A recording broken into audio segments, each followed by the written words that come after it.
Hello.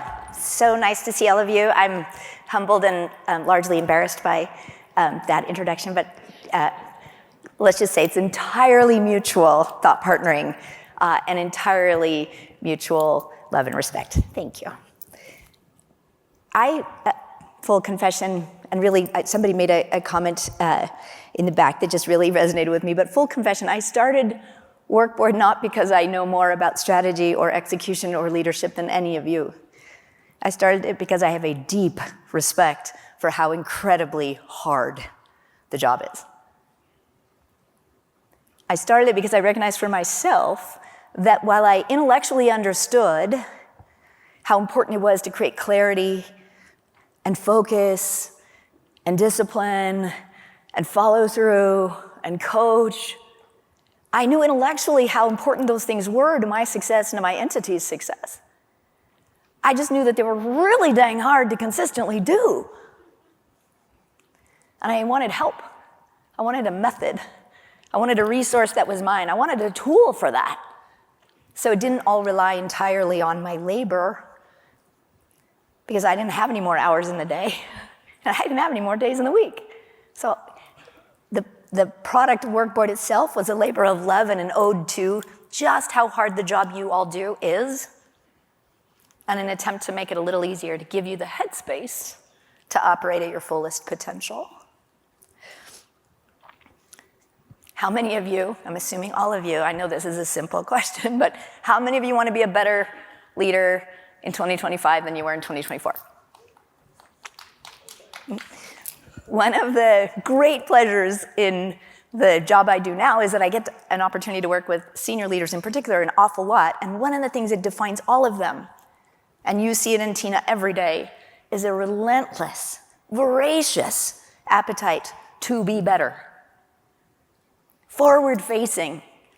How am I going to be better today and tomorrow? And the ability to not self-indict on whether I wasn't good enough yesterday.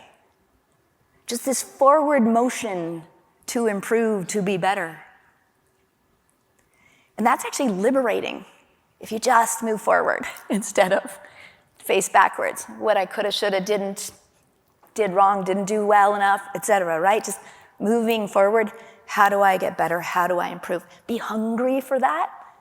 And just the hunger itself propels you in the right direction, frees you to be growth-oriented and growth-minded. Now, to really be successful as a leader, you need a good strategy, but more importantly, you need to execute it well. A strategy without great execution is a dream, and dreamers don't get credit. They don't get elevated up the org chart, and they don't lead organizations, and they don't lead meaningful change in the world or for their customers. And it's that execution part that turns out to be super hard and challenging, I think, for all of us. Part of what makes it difficult is we're not executing to execute, we're executing the strategy. And strategy should be a golden thread that's connecting people's efforts now with the company's victory in the future. That connection, that golden thread, man, that is hard to hold. Most of us lose it. It's like losing the plot in the novel. We set the strategy at the company level. There's one for the company. You don't each get a separate strategy. That would not be strategic. And then as leaders of teams and teams of teams, your role is to translate that strategy into local priorities, to take and create accountability for the execution, and coach team members so they're able to execute well against it. That pivot job in the middle is unbelievably important.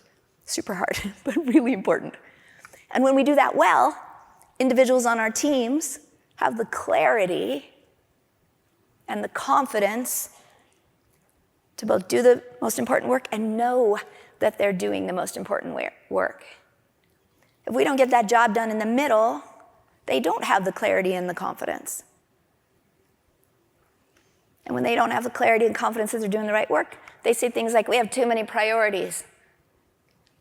Or you see it reflected in their eyes as apathy.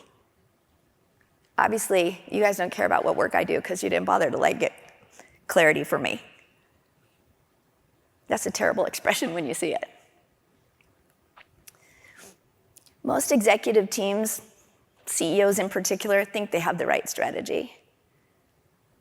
I'll go out on a limb and say most people leaders really don't think about it much during the work week. This golden thread just falls apart.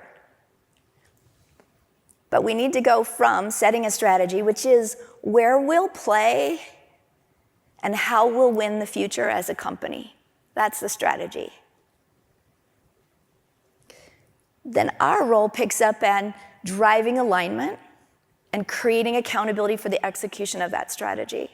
So driving alignment means prioritizing the outcomes and the initiatives we need now that propel us to that win in the future. And our role in creating accountability is a set of behaviors we take and the measures we use to ensure we're winning now and we're going to win in the future. That alignment and accountability falls to you, to us.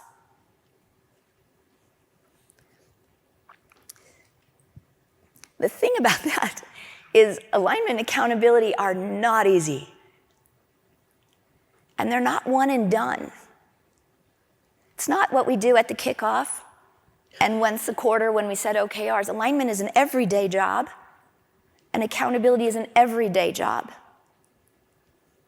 And they're an everyday job because every day something goes left, something goes right, emails come in, emotional issues happen. Every day we have an opportunity for distraction and drift. And every day we have an opportunity to come back to, okay, let's come back to what mattered. Let's realign on what's most important. Let's clarify because we've lost clarity. It's a continuous job, not a 4 times a year effort. The same with accountability. I make it clear what you're accountable for, and if I walk away, and we're not engaging again and again and again, I didn't do my job as a leader. Not they didn't do their job as an employee.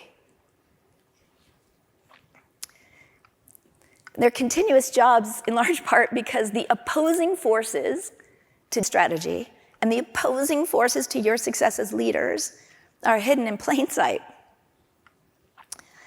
Those forces are the pet project that doesn't really align to the strategy and really does use company resources, but we know better over here because this is super important. Tina just doesn't get it. If only she knew what I know. The opposing forces are your team doesn't know what they're actually accountable for. So they're going to make it up what they're accountable for. They're going to use their work week on their best guess. What are the odds their guess is good? Low. They lost the golden thread. You lost the golden thread. You don't address the issues quickly. You lose time. Time's not recoverable. You don't get it back. When you avoid the hard conversations, the problem stays longer. Same thing, you lose time and you don't get it back. And the worst one, the cross-functional collaboration one, is when the left hand and the right hand forget that they both feed the same body. When the left hand thinks that it is the body, and the right hand thinks that the other body, the left, is wrong. The left and the right hand work in service of the body and the entity. For rising leaders, that last one and that first one are hard. They take a different motion, working across the org, not just up and down, and they take more courage to say no. So that when we say no to this, we're saying yes to strategy. A lot of courage. For great leaders, alignment and accountability are not me to my boss, I hope they like me, and me to my team. Alignment north, which I'll call north-south, but alignment and accountability are also east-west. I'm accountable to my peers. I need to be aligned with my peers. as you're on your management journey, when you're senior director level, your most recent history is thinking about, how do I make sure that me and my team do the right things? And it's tempting to define your success in that context. We get our stuff done. I'm right. I protected my team. I have a big team. That's how I know I'm successful. To rise up as a leader, you have to redefine success. My success is when nails its mission and vision, when we achieve the strategy. And you think of success then as, of course, I'm bringing my team along, and I'm bringing other teams along and working with them, not despite them or without regard to them. I'm working with them so the entity wins. And that's subtleties in that shift are when you, on the left, and you're thinking about yourself and you're defining success as you alone, you and your team alone, you tend to think about the dependencies you have on other teams and how those dependencies affect you and your team. When you shift to the model on the right, you tend to think about the dependencies others have on my team and how those would affect the company's best outcomes. What's happening to me, what I'm doing and causing and impacting others is the shift. Who's dependent on me versus who am I dependent on? Subtle, but the essence of being a very effective cross-functional leader. And that's putting the entity's win at the center of success as opposed to your personal win. The journey's long, imperfect. Back to, how do I be a better leader tomorrow than I was yesterday? Now, where WorkBoard comes in and where, as I mentioned at the outset, where I was looking for help is those things are intellectually obvious. How do I do it consistently? And the answer to how you do it consistently is really your own management model, your personal operating rhythm. And that personal operating rhythm should tie your attention, where your time goes, where your mind goes, to your intention to succeed. For a lot of us on a day-to-day basis, our attention's going over here, but our intention's way over here. Your management model reconverges those things, becomes a set of habits that do that, and probably most importantly, your management model gives you facts and patterns that give you the courage to drive focus and accountability, working from data, not sensation or emotion or reaction. Now, you all have a management model already, whether you've thought about it or not. Some of them are managing output. I manage activity. I know where all the activity is. And I just hope it adds up to what strategy you need. Some of you, this is me, shiny penny management. It's a new day and I have a new idea. I know we align on the strategy and all that, but I'm really excited about this new thing. Some of you will be measure everything.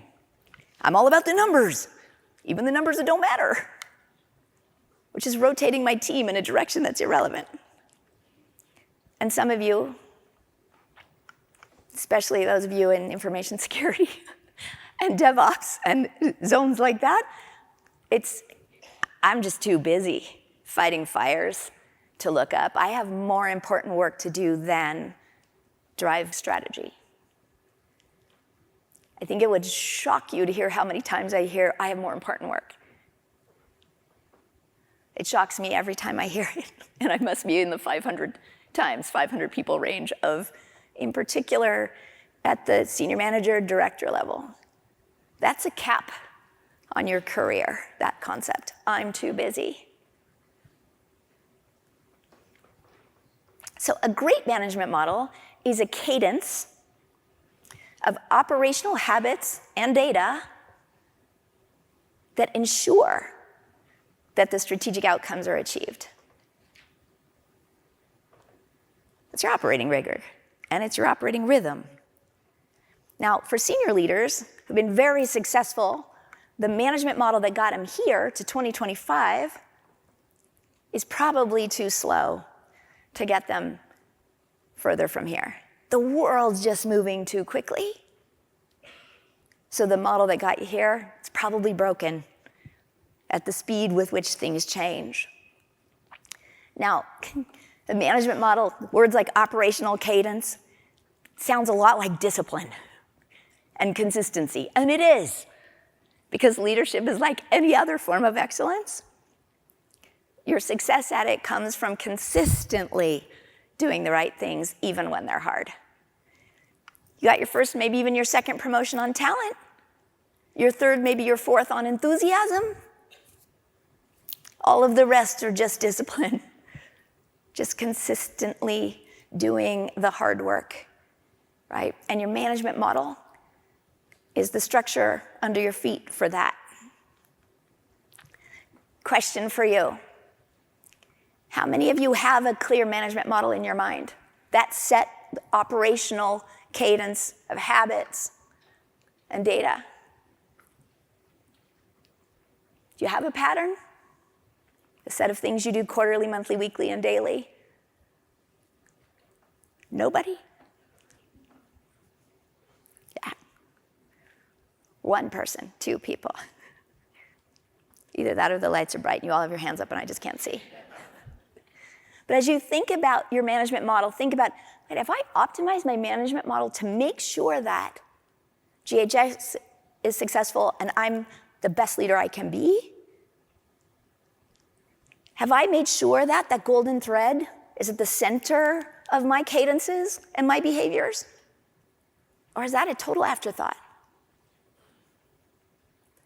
Am I going through the motions but not actually ever talking about the strategy, so it's totally superficial?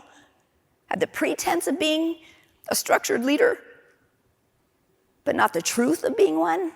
Those are questions to ask yourself. I'm going to lay out what I think is a baseline management model, and then a little bit about how you use it.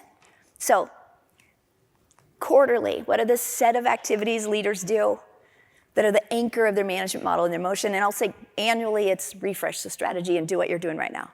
Quarterly, assess learnings, what changed in the world, what did we learn about ourselves and our operational capacity, what results did we achieve, what did they tell us, and then iterate from there. That gives you as leaders built-in agility and a moment in time to bring the strategy back into what you're aligning your team on. It's a moment in time to do that, cadence, right? It's also the mechanism by which you help your teams adapt to why we're changing. It gives them reason and logic and participation in change. And last and totally important, it's how and where you create clarity and prioritize so everyone's efforts in the quarter are accretive to the strategy and the win. Monthly, touch points cross-functionally are how you make sure that you're aligned east-west, that the dependencies are fleshed out, that you're preventing collisions or failures to converge.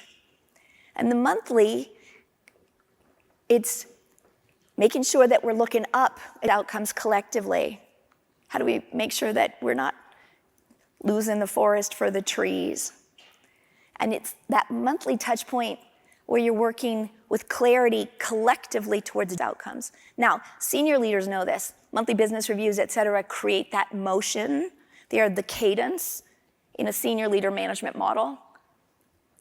Rising leaders often miss it. They attend the senior leaders' MBR, but don't recognize what its purpose or role really is. They think it's an inspection. It's actually coordination. And what often don't do is similar activity and engagement with their peers. So if you're at the senior director level, even the VP level, the question is, do you have a cadence of touch points and cross-coordination with the people with whom you have dependencies, either direction? Are you looking at them, addressing them, resolving them, getting aligned on what needs to happen and what needs to change so it achieves its best outcomes? If you don't have that cadence, there's an accident waiting to happen. Now, weekly is where our intentions slip away for most of us. We get in the do. And our calendar controls where our time and attention goes. But weekly is super important. How you organize your time in a week, there is an opportunity to use your team and your one-on-one meetings to realign, to make sure that you have continuous alignment. And they're a relay system.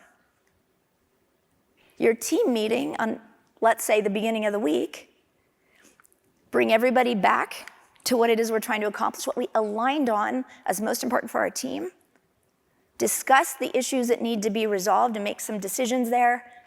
Your team, your directs then have their meetings and their one-on-ones at the beginning of the week, relaying choices you made at your team level. Have your one-on-ones at the end of the week where you're going to hear from each of your directs why that won't work, what went wrong, what would work instead. So they're relaying back to you the feedback on the choices and decisions made at the beginning of the week, not scattershot. So you find out on Wednesday the solution to the meeting that you made, unfortunately, the bad choice on Tuesday. Now you got to go get that thing out of play and get the right thing in play. Just very intentional sequencing from you to your directs to their teams, their directs back to you. And then you know what you're going to talk about on Monday again. That intentional sequence will amplify your ability to convey and communicate and clarify through your organizations, and you'll stop chasing so many dropped balls. You'll get time back in your week. Now, the other thing that happens from it is nothing goes off course more than a week. Nothing blows up for 3 weeks and you found out about it on day 22. Nobody gets 22 days back. Nothing goes wrong for longer than a week before you're on top of it and before you know it, and your relay system is making sure of that. And if you can rely on that, you get a little headspace to go do other things. And also you have fewer fires. Now, our daily habits as leaders are actually the real secret to our success. Because a quarter is just the sum of how we spent our days.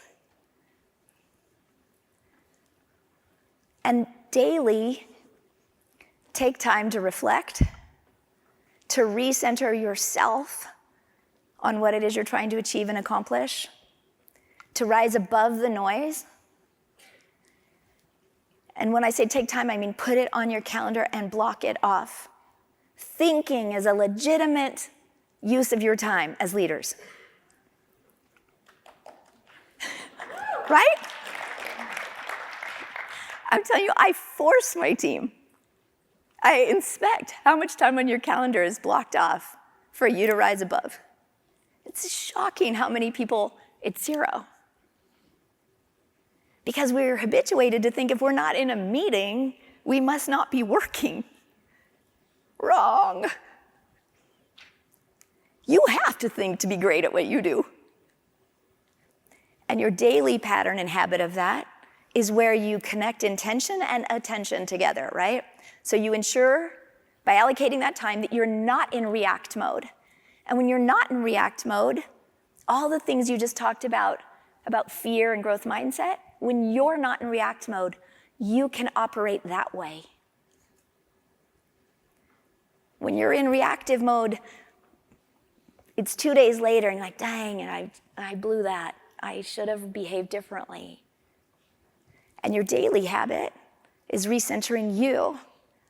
Use that daily habit to get and think about the data without a meeting. Digest it, synthesize it. What does it tell you? Right? It's the opportunity for you to reconnect and realign. And if you're aligned with the outcomes you're trying to accomplish, everything gets easier from there. When you drift, everything's harder. So that's a baseline management model with some intent. Why do each of those cadences matter?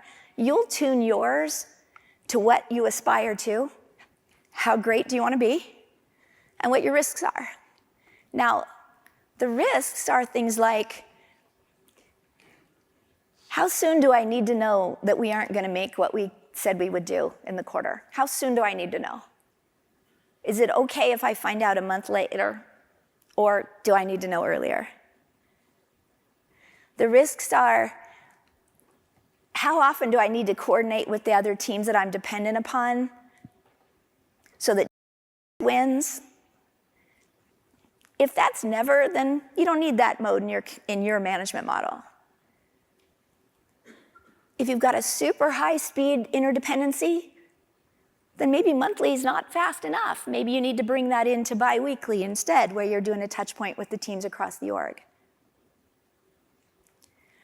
How quickly do your teams get distracted? How easy is it for your directs to drift away? How much of your team's capacity were you relying on to achieve the outcomes that you aligned on? If you assumed you were getting 90% and you let them drift for a month, you're getting 60%. You can reasonably expect to come in at 60% of what you thought.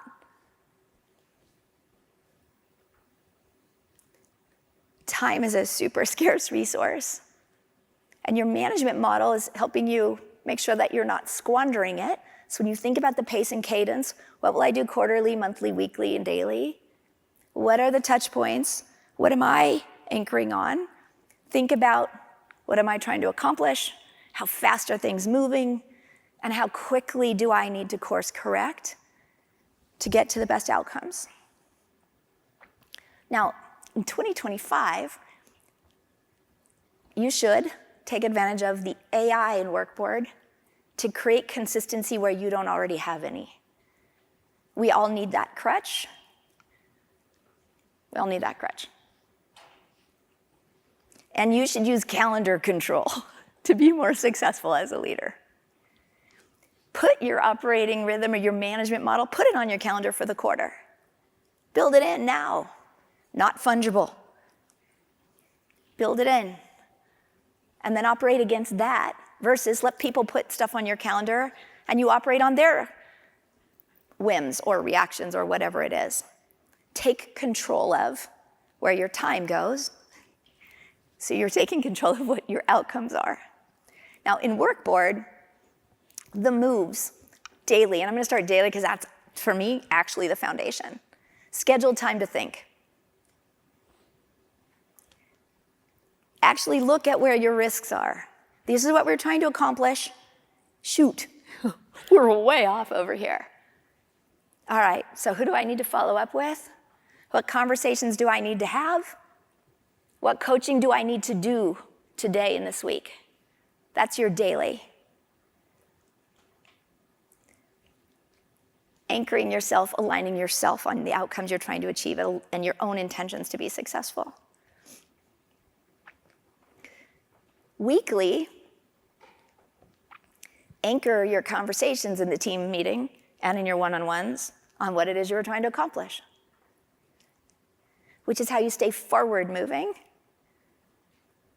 It's how you don't drift, how you stay aligned with what you aligned on, and how you help them do the same.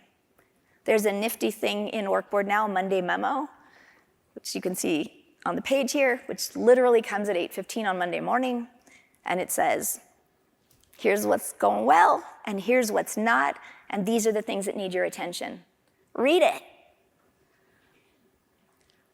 Because if you read it, then you know what needs your attention, and then you, again, can plan that into what you're talking about as a team, plan that into what you're talking about when you're one-on-ones. How many of you want to know what needs your attention? How easy is it to figure that out right now? Not very. This is intended to put it in your hand on a Monday morning. Whew, you start the week off in control, right? As you go into your one-on-ones, there's a nifty thing that actually does the similar thing, the victories and the challenges for the people on your team, and suggests what you might talk about with them, and it reflects what it is you're trying to accomplish as a team. Use that too, so you show up in those one-on-ones super prepared. Takes like 2 seconds to be super prepared. How many of you are super prepared for your one-on-ones right now? Minority. Very hard to do it well. I manage it like once a month. The rest of the time, I let my directs own the agenda. Mistake. Half that agenda needed to be mine. That's why I have leader on my title. Half that agenda needed to be mine. Use the AI to get you to a high preparedness level effortlessly. It's giving you hours back in the day, and it's making sure that the hours you do have are actually propelling strategy execution. Monthly, use the scorecards for those cross-functional touch points. Put everybody's dependencies on the page. But more importantly, use the AI to send everybody a pre-read on the Tuesday before the meeting. And it'll send the summary of your initiative, of your objectives, of your teams, of your cross-functional, of your scorecard, whatever. It'll do it for you. It's chief of staffing for you. Everybody got the pre-read, nobody created it, nobody sent it, nobody had to do any work. Everybody then goes into the meeting knowing what we need to work on, as opposed to going into the meeting and saying, let's figure out what we need to work on. And then we'll have another meeting to figure out how to do the work. But those monthly touch points, cross-functional. It's how you're looking up at outcomes, not just looking down at your teams. And then on the quarterly basis, you already know this, I hope, don't just set new OKRs.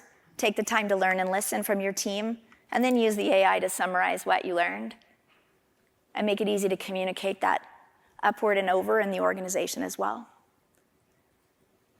Learning can move this way, not just this way in the org. AI just moves it faster.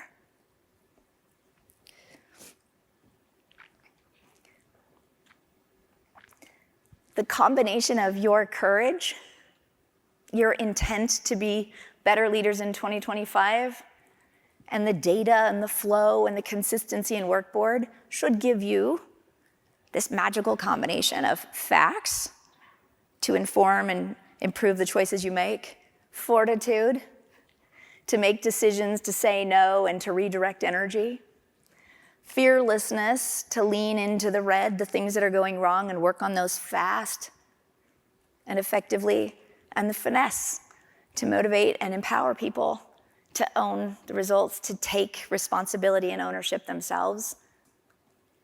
It's a big job that you all have, a hard one. Tomorrow you'll do it better than you did it yesterday.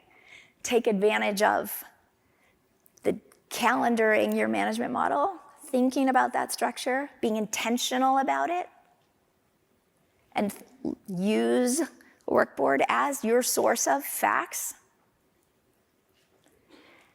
and the fuel for your fearlessness to quickly act on that which is in the way of your best outcomes. Think of those as hand in glove, and may you achieve all that you dream this year.